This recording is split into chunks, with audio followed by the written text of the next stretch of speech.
if you happen to write a 575 haiku without counting syllables and trying, and it comes out naturally, God bless you.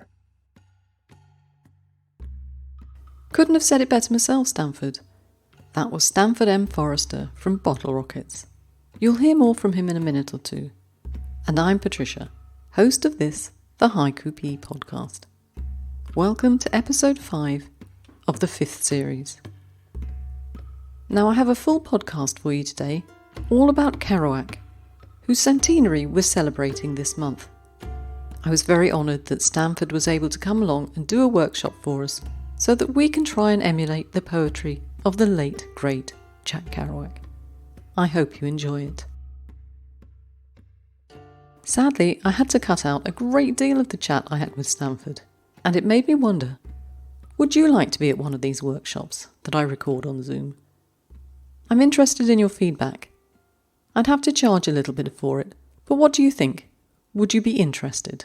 Do let me know. And before I hand over to Stanford, I've got a few quick reminders for you. Last month, I asked you for submissions for split sequences. The deadline is up, and I'm going to be reading them all this month and replying to them. But of course, submissions don't stop, and this month you should be sending me haiku and senryu using punctuation, just as Alison Whipple showed us in last month's podcast. And your deadline for that is the 15th of this month. So if you're listening to this on the day of publication, you really only have another week or so left. So get cracking. It's also Haibun month, and I'll be accepting them all of this month of March and reading them in April. So you'll get a reply to those in April if you submit. And a big thank you to everyone who very generously bought me coffee. It really does help with all the expenses I incur for the podcast. It's getting a very wide audience now. And this month, we're going to launch a second supplementary podcast where poets come along and read their work to us. And we're kicking this off with Kristin Lindquist. I'll tell you a little bit more about that in the next podcast when I read you your wonderful original work using colour. Who knew brown could be so effective?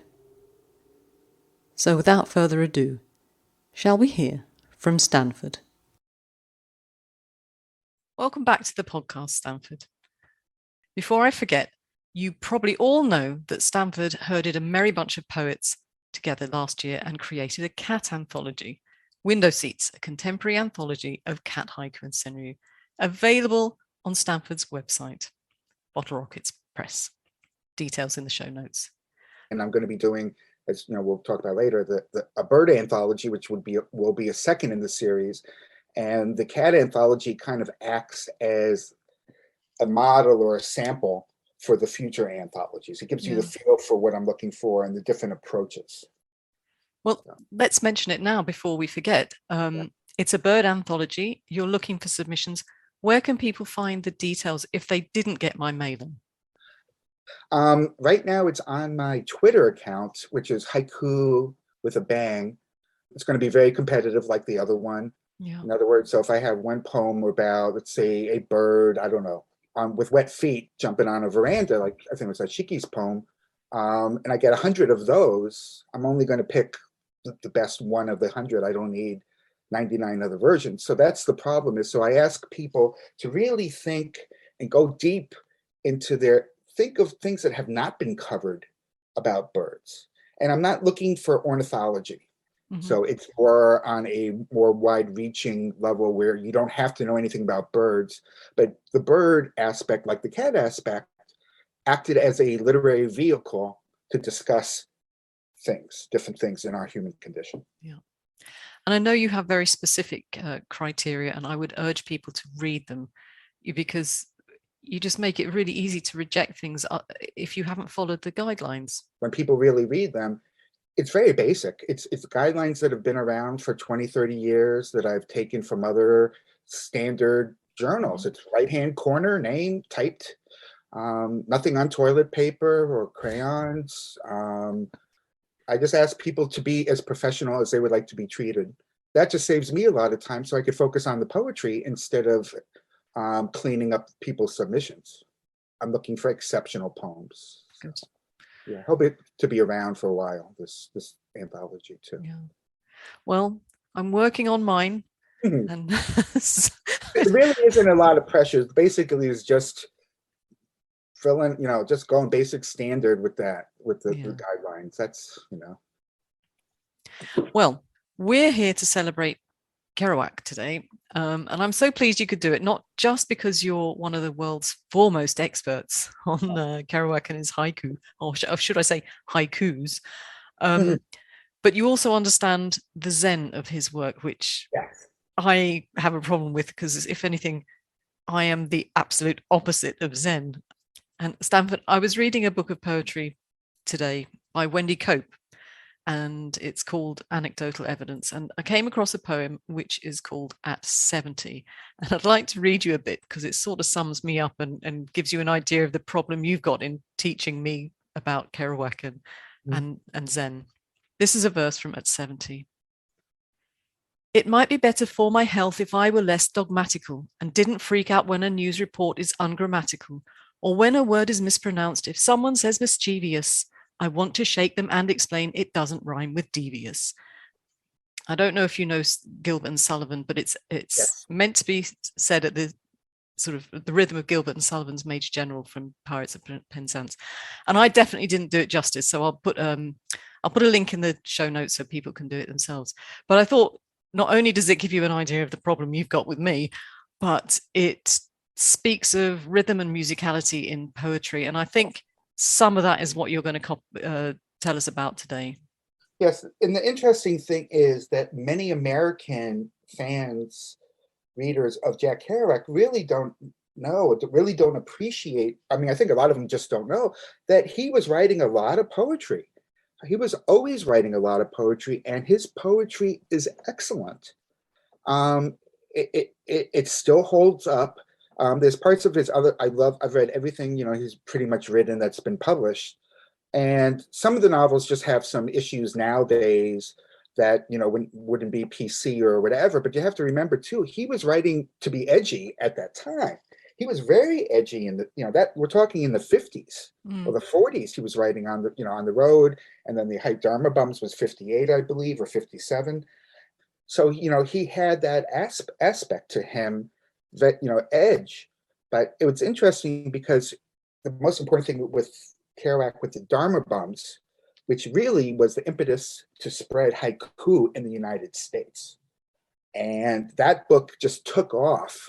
And what it did is it created what they called the Backpack Nation, and to hit the road more than even on the road, I think, and write poetry. And it really was a very major book for poets in the United States. It can't be understated. I mean, it's understated all the time. And it also kind of gives you an idea how he started with haiku and what his lessons were, what he learned. And he really took it to a brilliant level. Because the interesting thing, and I want keep talking about the Dharma Bums, it's a very important book because it's the book that again spread American haiku, 9575 haiku, may I add. Kerouac did not write any 575. And the issue, the major theme, which if people don't know Buddhism, kind of miss this in Dharma Bums, is we have Gary Snyder as the protagonist. We have Kerouac as the hero too. And Gary Snyder is Zen, very Zen.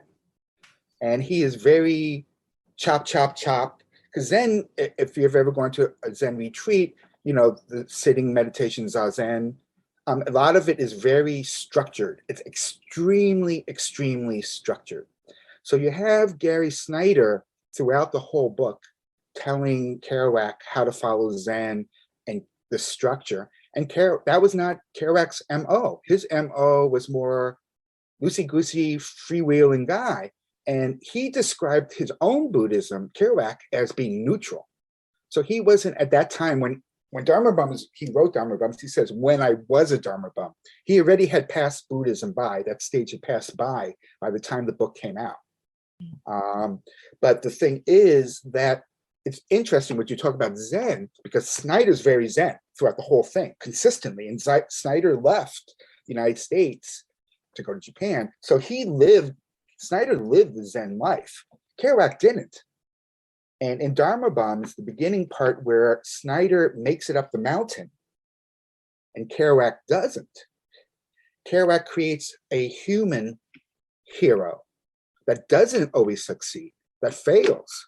And I think the beauty that is in jeopardy, because people have been trying to whitewash Kerouac, is that Kerouac had tons of problems, issues with mental issues and substance issues. But to me, that's what makes him such a fantastic writer, because he wrote incredible stuff with all these obstacles. Juju beans on Zen manual, my knees are cold. Prayer beads on the holy book, my knees are cold. And Regina Weinreich's book, all his haiku are there. So this is a perfect example of different versions of the same haiku. And you could see the one on the right, Juju beans on Zen manual, my knees are cold. So that's more of obviously a Buddhist oriented haiku. But the thing, and of course the season word would be an implied season word of cold. So, but the other thing is, as we know from Zen sitting, Zen is really hard on your knees. And so is Catholicism. That's why I'm not a Catholic, I guess, is hard on your knees. And so what I think he does here, this could be a Buddhist version or more of a Christian version of the same poem. Prayer beads on the holy book, my knees are cold. The prayer beads are what we would call mala beads. And, Christians have the rosary, Buddhists have mala beads to do, Tibetans especially do a lot of meditation with mala beads more than I think the Zen. I could be wrong, but I think so. If I had to choose between the two, I like the prayer beads one, I think is more universal, but we can't deny that he's experimenting, he's dipping into Zen, even though he's taken the good parts of Zen, he's cherry picked. So even though he's a neutral Buddhist, he has understood Zen. This is a perfect example between the Catholicism maybe and the Buddhism. Same basic idea that in the end, the poem is the same idea. The essence is the same, not the religion, but the poem. He does a lot of thinking about that, having been brought up Catholic himself. Yes, very Catholic. He makes those comparisons all the time with his work, doesn't he? So you'll find other examples probably where it's more Buddhist, and another where he would sort of refer back to the Christianity side of things. And that was interesting because Tibetan Buddhism is very much like Catholicism and all the mysticism and the this and the that, where Zen is very stripped down. Like, Zen is like you're walking around in a loincloth.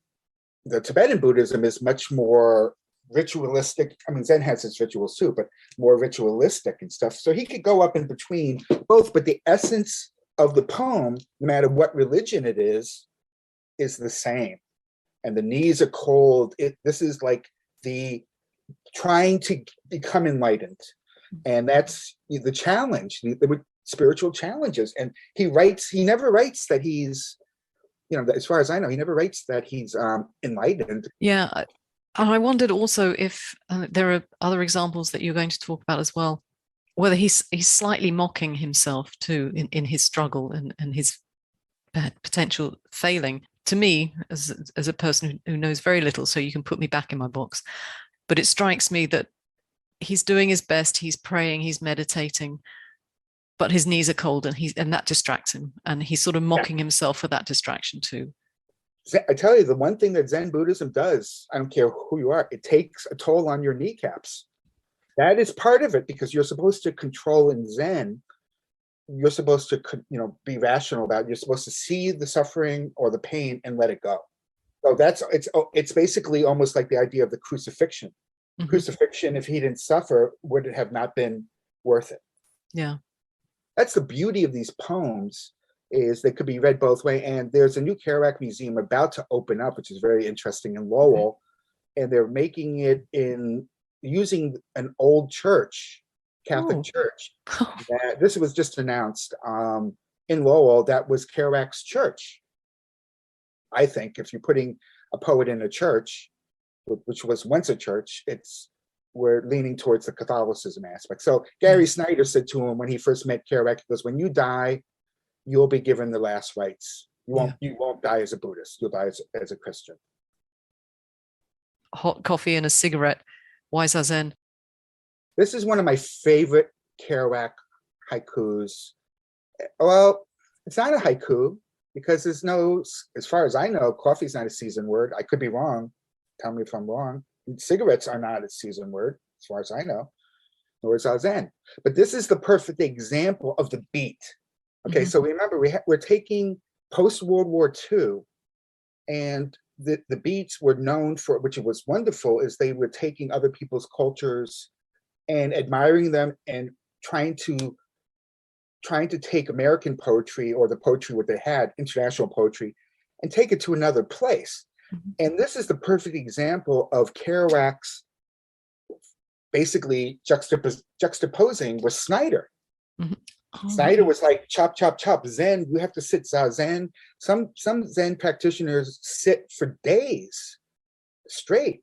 So, if you've ever been a smoker, the idea of smoking a cigarette just gives you that moment of relaxation. You could kind of like tune out the world.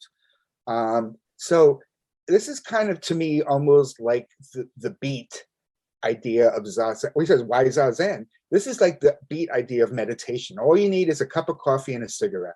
I hadn't quite seen that before, so I'm really pleased you pointed that out. It's probably obvious, but also when I read this, I think he had a problem with authority. Absolutely. Yeah. And to me also, what I read into this was hot coffee and a cigarette, why Zazen, sort of, again, looking at what I perceive his relationship with Snyder to have been like.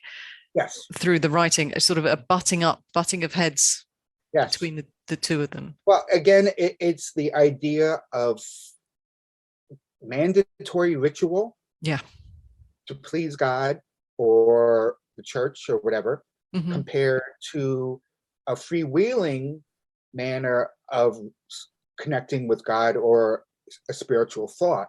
So again, it's the neutralness. And again, if it's in your heart, this is what the side Kerouac really took. It doesn't matter if you did so many bows, or you did so many of this, or you did so many of that. And I just think of something too, going back to the last one for 1 second, is with his knees, Kerouac had phlebitis.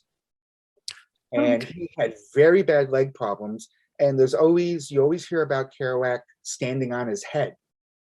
Like he would go to places, and it's in the books. It wasn't that he was doing it for fun. He was doing it to relieve the pressure of the blood flowing in his legs. So he probably even had an extra hard time sitting. And I know this from personal experience, seeing people at Zen monasteries, doing the Zazen.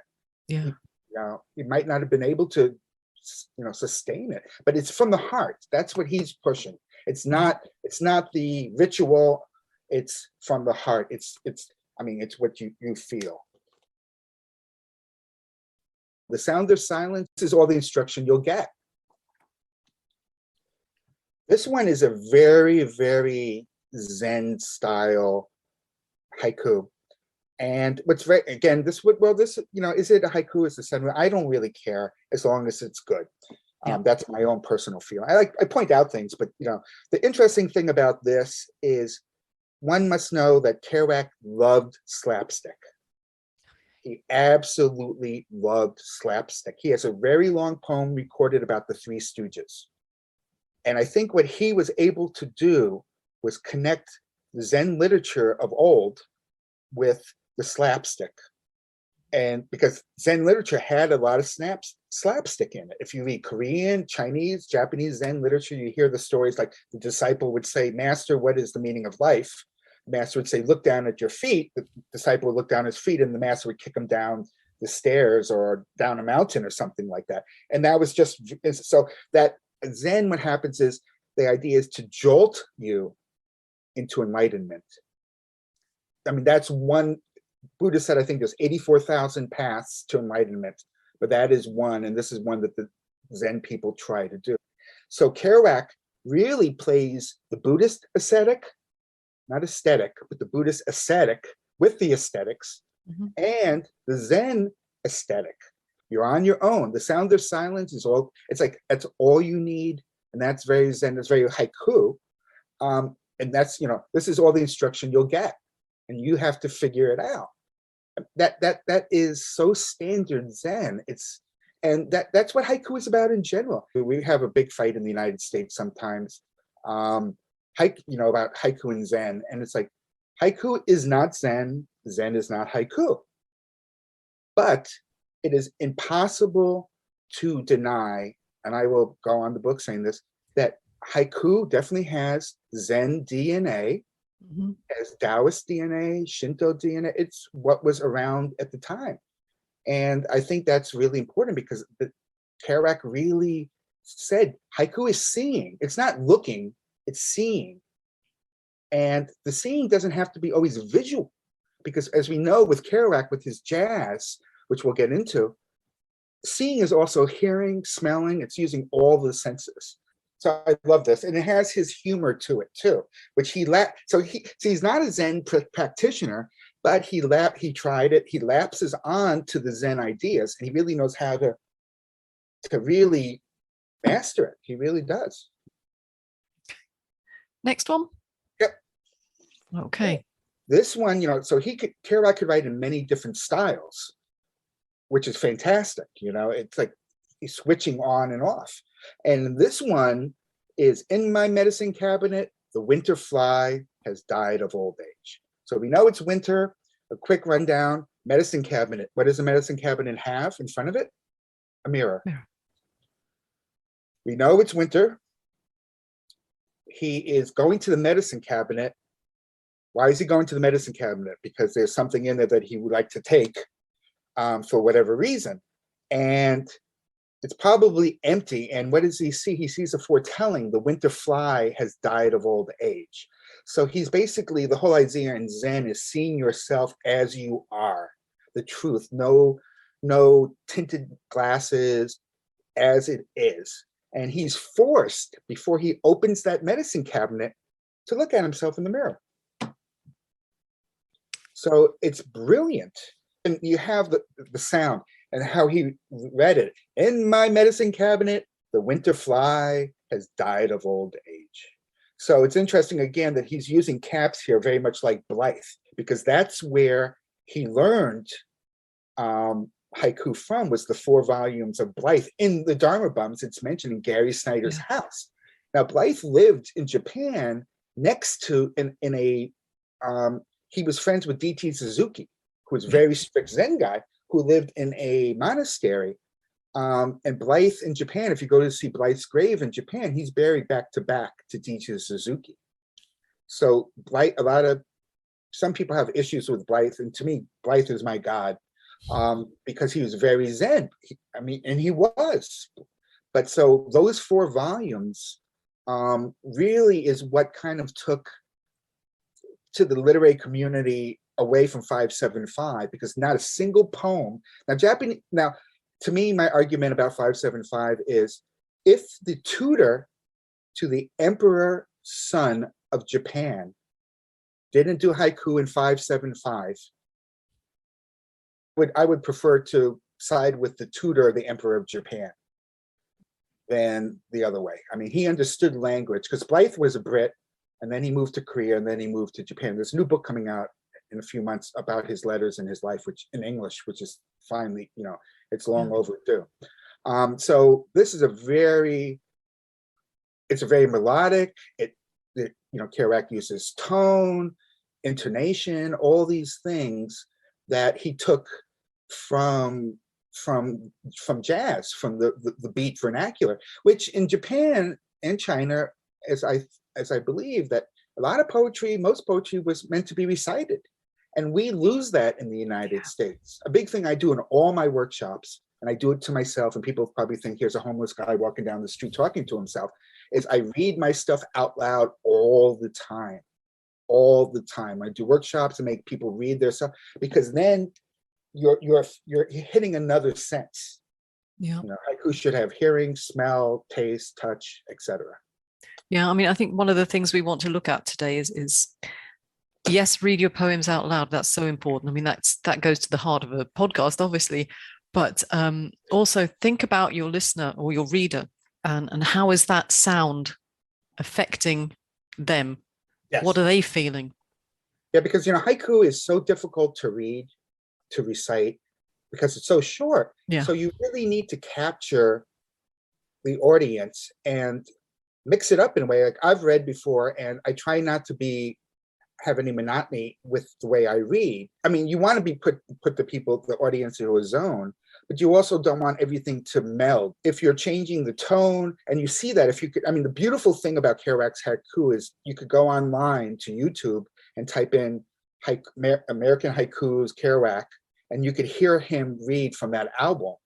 Is he mixes it up. He does a lot of techniques that are used in jazz: tone, quickness, intonation, speed, meter, all this stuff that you hear in a jazz, and sounds. Kerouac loved sounds. A lot of poets will try to avoid a word that's very difficult to pronounce. Kerouac looked for those words. He loved to use those words. He did a lot with like Hawaiian words and other words, or even like Buddhist words like Tathagata, which is a honorary name for the Buddha. And he loved using those syllables. And if he was going to use the syllables, he was going to make sure that they hit you in a certain way. You know, in my medicine cabinet, the winter fly has died of old age. The one thing I want to mention as well on this one, that it struck me in this one, is the idea of love and compassion for all things, Yes. regarding human and non-human things. And I think that comes through in this poem as well. Next one. Wine at dawn, the long rainy sleep. If you read about wine, you look at the classical Chinese poets, the old story is that they would have some people on the top of a river, and they would send sake down in cups, or wine in teacups down the river, and you had to create a verse or write a poem before the cup passed you. So if you were able to write the verse, you got to drink. So alcohol drinking is very, and especially even for Buddhists there, is very common in poetry. It's a common theme. It's part of the poetry experience.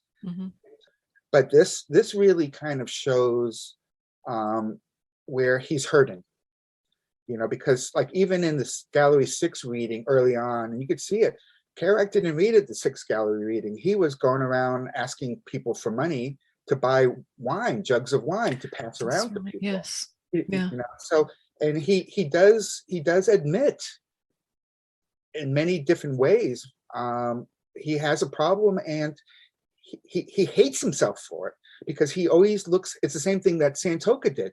Santoka was a spiritual person like Kerouac, and they both wanted to reach this level, the spiritual or religious level, and they were bound by having human bodies and dealing with the obstacles that the human condition deals with on a daily basis. So this is a different tone. You know, wine at dawn, the long rainy sleep. The idea of the long rainy sleep, it's kind of being parallel to the drunkenness and always being in that alcoholic haze.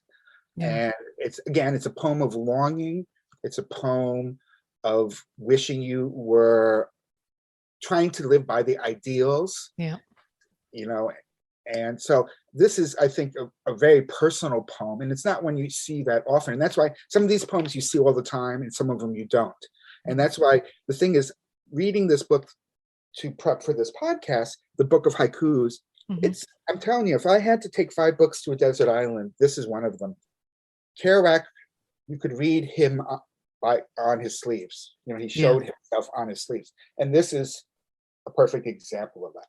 Coming at it from a Catholic point of view, when I read this one, I felt a huge amount of emptiness. I felt that he was feeling very angry with himself. He was feeling very empty as a person because there's all that Catholic guilt, if you would, if you like, about the wine at dawn and then the long rainy sleep.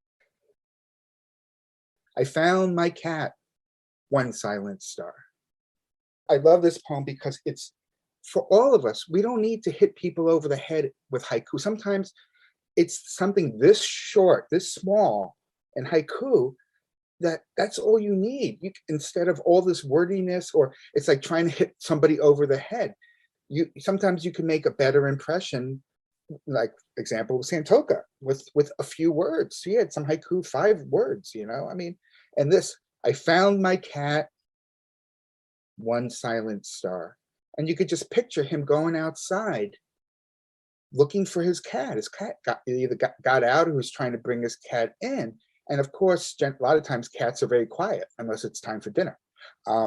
But they are very quiet. And the beauty of it is, like, he's out there and he's like, he has to go out to rescue the cat or find the cat. But then he has that zenness of notices the one silent star above him. And then that makes him contemplate. As in the same as thing, the cat is by itself and the star is by itself too. Yeah. So there's a relationship. But I think what a lot of Zen and what a haiku does is that when we go out, we don't write haiku, we harvest haiku. We see and what comes into us. And the idea of what makes haiku work is what Blythe said and what Henderson said was, a moment of it's not enlightenment, is it? But it's something similar to that. Yeah, and capturing it, and it's like basically connecting. I'm sorry, I can't think of the word in English now, even though it's my native language. Don't worry, that's my life.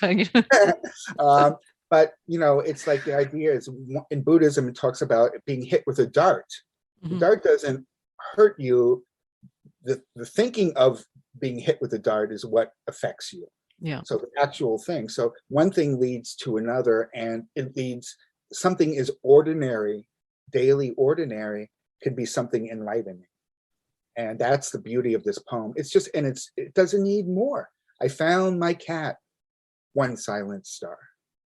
And to me, it's genius because the juxtaposition puts you exactly where he is. As you said, he's looking for his cat. And because the stars are out, it's evening or nighttime. But one silent star to me, and how many times do we all go out early evening, early nightfall, and you see that very first star in the sky, don't you? And you can ponder the immensity of the universe that we live in. But another thing to take it to another within that is, okay, so we know as being a haiku readers, it's nighttime. So in other words, he is looking in the dark. Yeah. He's searching in darkness. And, the cat is that metaphor for, spirituality or enlightenment or whatever. Oh, yes. He's in the dark, probably on his knees, looking for the cat in the bushes or whatever. And the sign of hope is that one silent star. It's not an astro. I mean, it's not a meteor. It's not a comet. It's nothing flashy.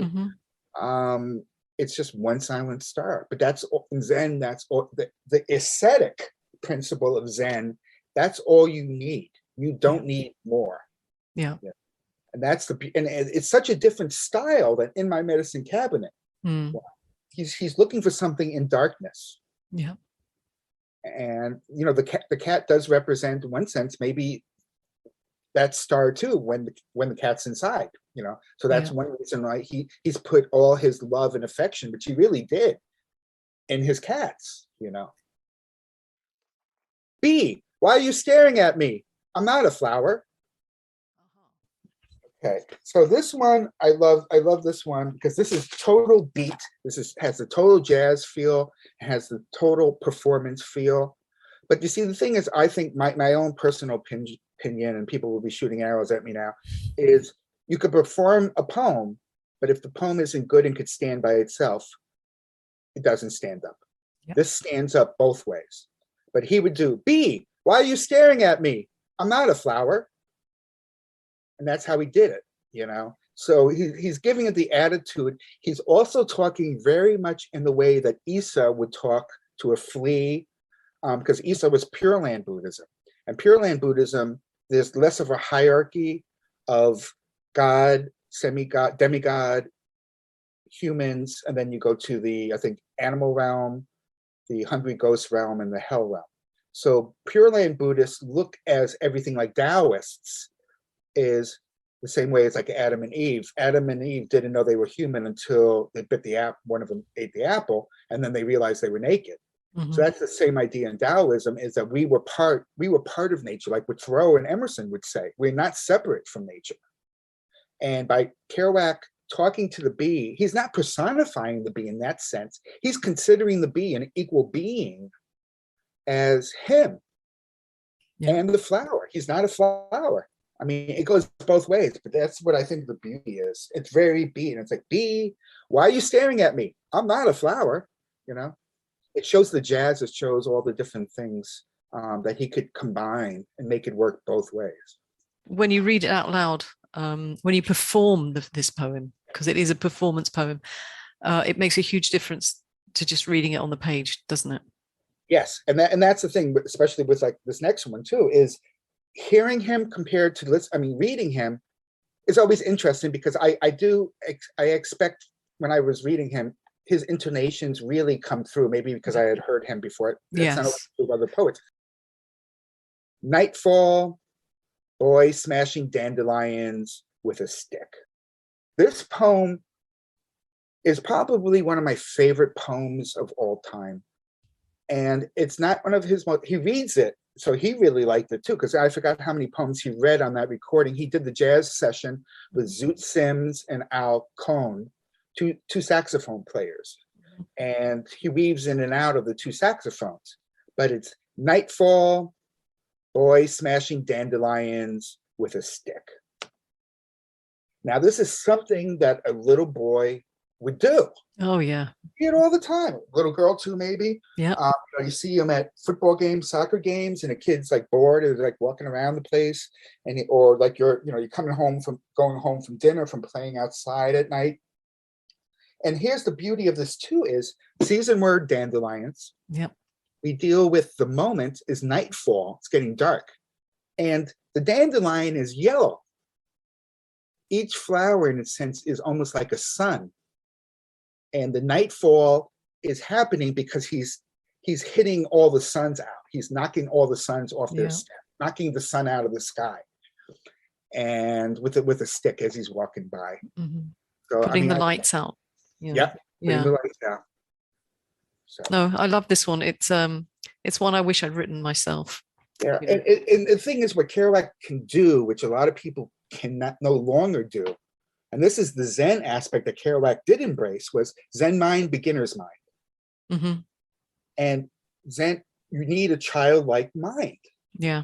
To write these to that level. It's like to write to the peak level, you have to have a child mind. When you have that child's mind, you're in the moment. You're not thinking in the past. You're not thinking in the future. It's like capturing that moment, freezing it. Mm-hmm. And this is what, and by using a child, it's even more enhanced, that idea.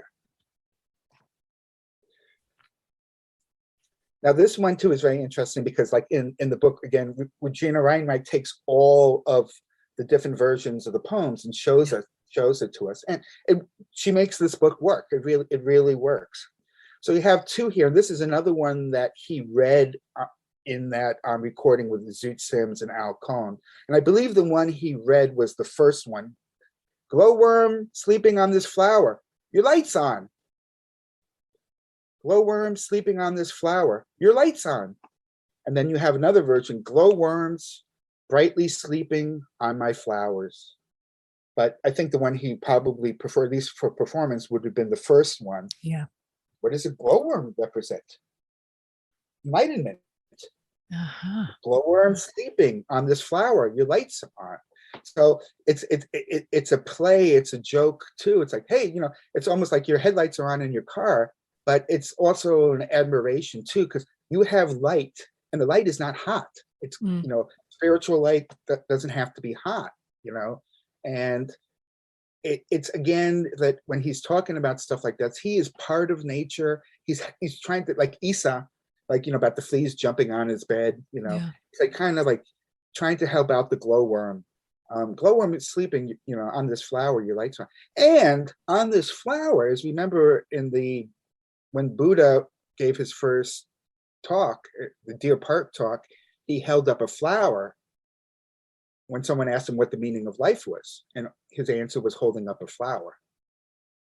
So the idea of one flower, or a flower in Buddhist terms too, is it's not just the flower, it's the sun, it's the rain, it's the soil, it's the decay, it's everything, it's the sky, it's the heavens, it's all the things that made this flower to this day. Yeah, and the universal. Yes. Yeah.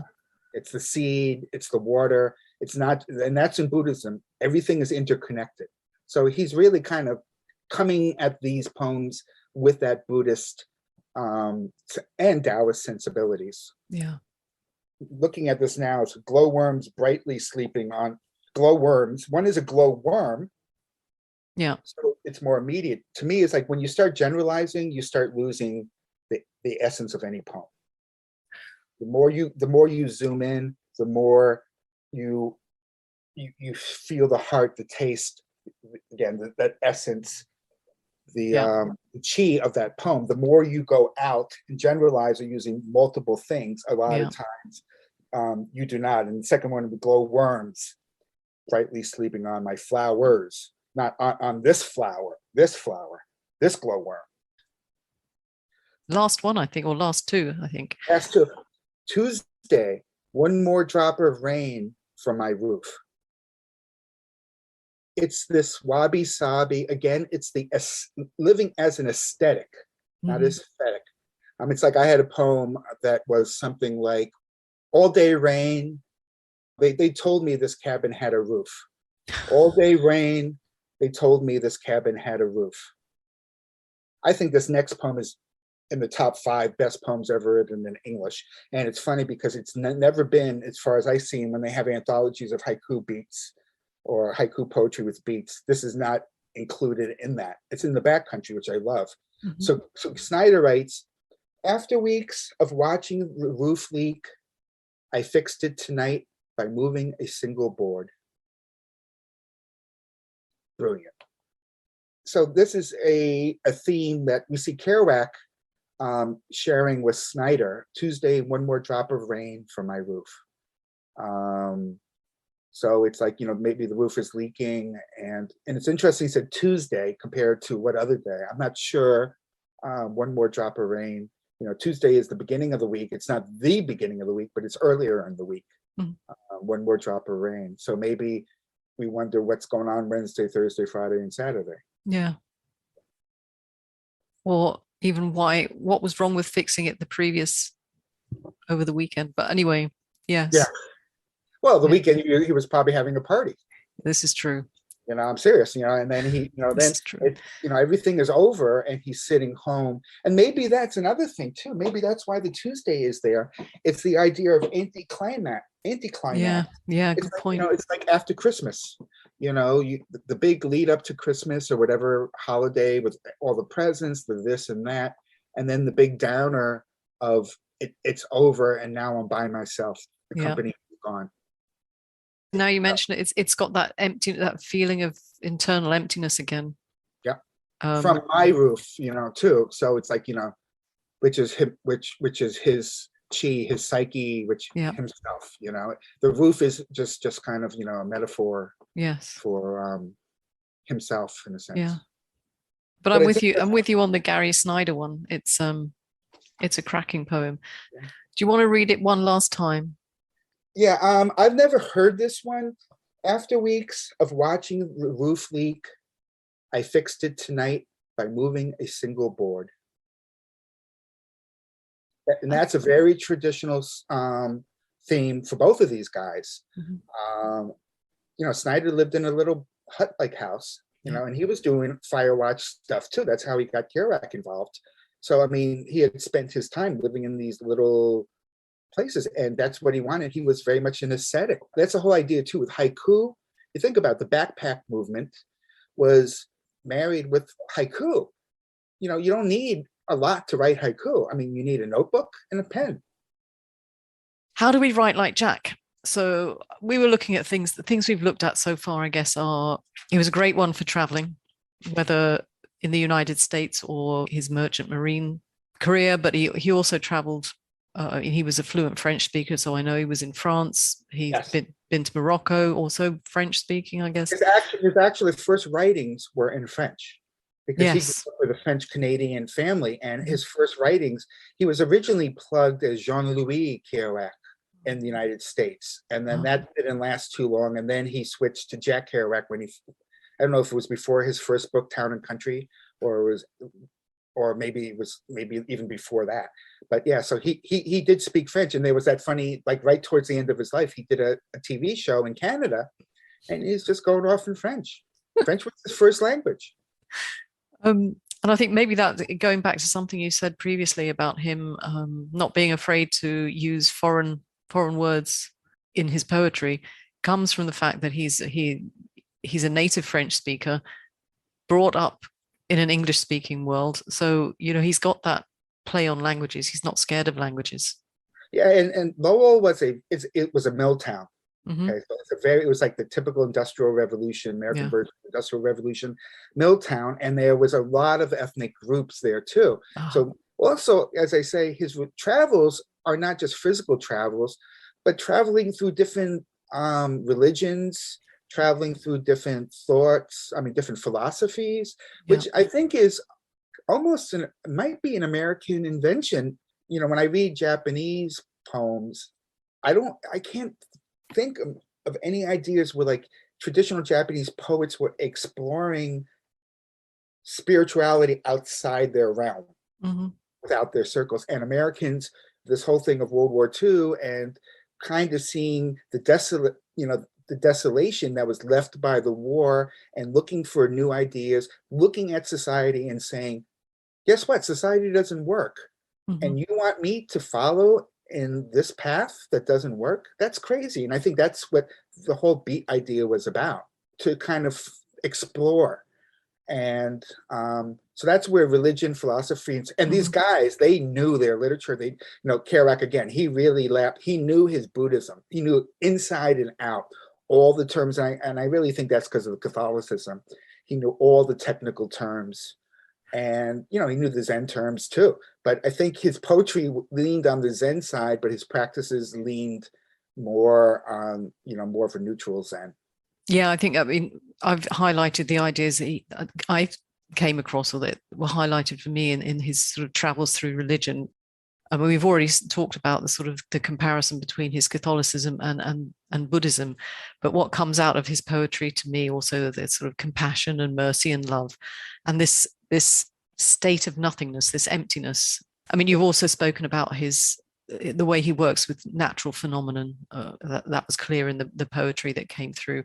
And he, as you said, philosophical thoughts on the human condition and impermanence. Yeah, the whole thing of in Buddhism, the first noble truth there is suffering. Yeah. So a lot of it too was he wrote about trying to be on the path, and his sharing and confessing, in a sense, that, like we all have, it's a rocky road, and there are challenges, and we can't. And the lesson we maybe should learn is we can't beat ourselves up. We're always a work in progress, and we can't beat ourselves up for something that we want to be, which might be spiritual or holy, but they're spiritual and holy, and we're human, so we're not playing in a tilted. We're playing in a tilted playing field. It's not fair, Nope, quite right. And then other things that you came out of. You were clear. Forget 575. There's nothing wrong with 575 if you can make it work, but so often in the English language it doesn't really work. And he adapted haiku to the English language. Again, if you happen to write a 575 haiku without counting syllables and trying, and it comes out naturally, God bless you. But it's vernacular too. He was one of the first Americans to use more of a colloquial, I mean, vernacular, it's kind of redundant, but when Blythe's poems, remember, he was most of those books were classical haiku poets who talked in a more formal literary style. Our thing would be like reading Shakespeare, I guess would be the example. So he took haiku, and the idea of the beats too was to make it more accessible for everyone. It wasn't the guys wearing bow ties. It was the guys. Kerouac didn't want to be on the mountain all the time. He wanted to live in the valley, and that's where everyone else was, in the valley. So yes, simple, ordinary, everyday language is great. Write it as you'd speak it. Don't go for the literary. Don't head to Shakespeare. Yeah, and he wanted you to focus on the words. See, we don't chew the words. We just we pass over. That's the difference between a lot of Western style poetry, where the poetry comes at you. Haiku, we have to participate. The poet writes the first part of the circle. We finish the second part. We finish the circle, but we are participating in that. Yeah. And that's why he wanted to have it simple language, that there would be no barriers. And again, if the essence of the poem, the meaning of the poem is right and like worthy, then it doesn't need fancy language. Yeah. You don't need to dress it up. It takes away from it. I mean, you said it already. When you're looking at the words, think of the sounds in each syllable, and think how your reader will interpret those sounds and interpret the words and how they react to them. Thank you very much, Stanford M Forrester, for coming along and helping us out today. It's been wonderful. It was great. Thank you very much. I do enjoy working with you. You always make me smile. Thank you. My pleasure. It's always wonderful to be here. I look forward to reading your haikus that you're going to send to us as a result of this presentation. Don't forget, much like with Stanford's Bird Anthology, do go and read our submission guidelines and criteria. And Stanford, I'm looking forward already to our next workshop. We've already have something sort of planned for either later this year or next year. So don't worry, Stanford will be back.